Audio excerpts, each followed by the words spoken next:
对于韩国人来说，米饭是一种特别的存在。传统的饮食文化是由米饭和菜肴组成的，并不是主菜吃完以后再吃米饭。在现代，即使吃烤肉，也会和米饭一起吃，要么最后再点炒饭作为餐后结尾。因为如果不吃米饭，就会认为自己没吃过饭。那是为什么？韩国人这么热爱米饭呢？韩国的环境是四季分明的，而且国土的70%是由山组成的，因此虽然可以看到多种自然环境，但炎热的夏天和寒冷的冬天温差较大，自然环境并不那么适合人类居住。在这种气候环境和小面积工作中，粮食的生产变得非常重要，而生产效率最高的粮食是大米。得益于韩国夏天气候的高温多湿，一年降雪量大部分聚集的特点，春天种植水稻，秋天收获之后用来支撑粮食不足的冬天。小麦生产效率较低，不合适种植，麦子不如大米甜。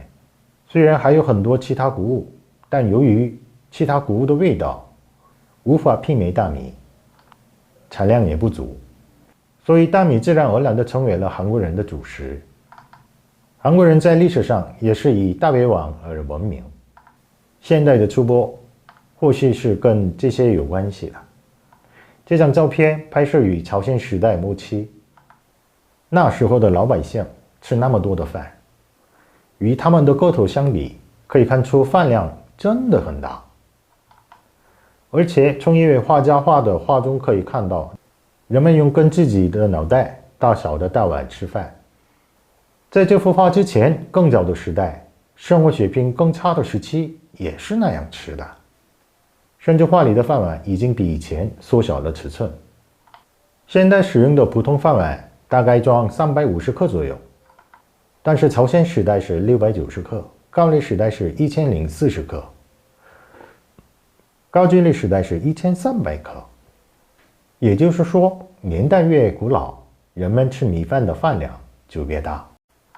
当时劳动强度高，摄取肉等蛋白质不足的情况下，只能通过米饭获得大部分能量。韩国人对大米的摄取量到底有多大？在壬辰倭乱的时期，朝鲜侦察兵根据日军吃饭的痕迹，判断日军的兵力是朝鲜1/3的兵力。后来发现日军的兵力远远超过之前判断的兵力，可见韩国人的米饭使用量比其他国家的人的饭量多大很多。自古以来，韩国人对米饭就有着执着的热爱。也许正因如此，唯独韩国有很多有关于饭的单词，把家庭成员称为食口，把客人称为食客，把一起工作的同事称为同吃一锅饭的关系。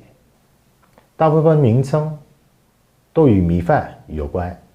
感谢的时候会说以后请你吃饭吧，倒霉的时候会使用你真没胃口这样的句子。给孩子教训的时候说你今天别想吃饭了。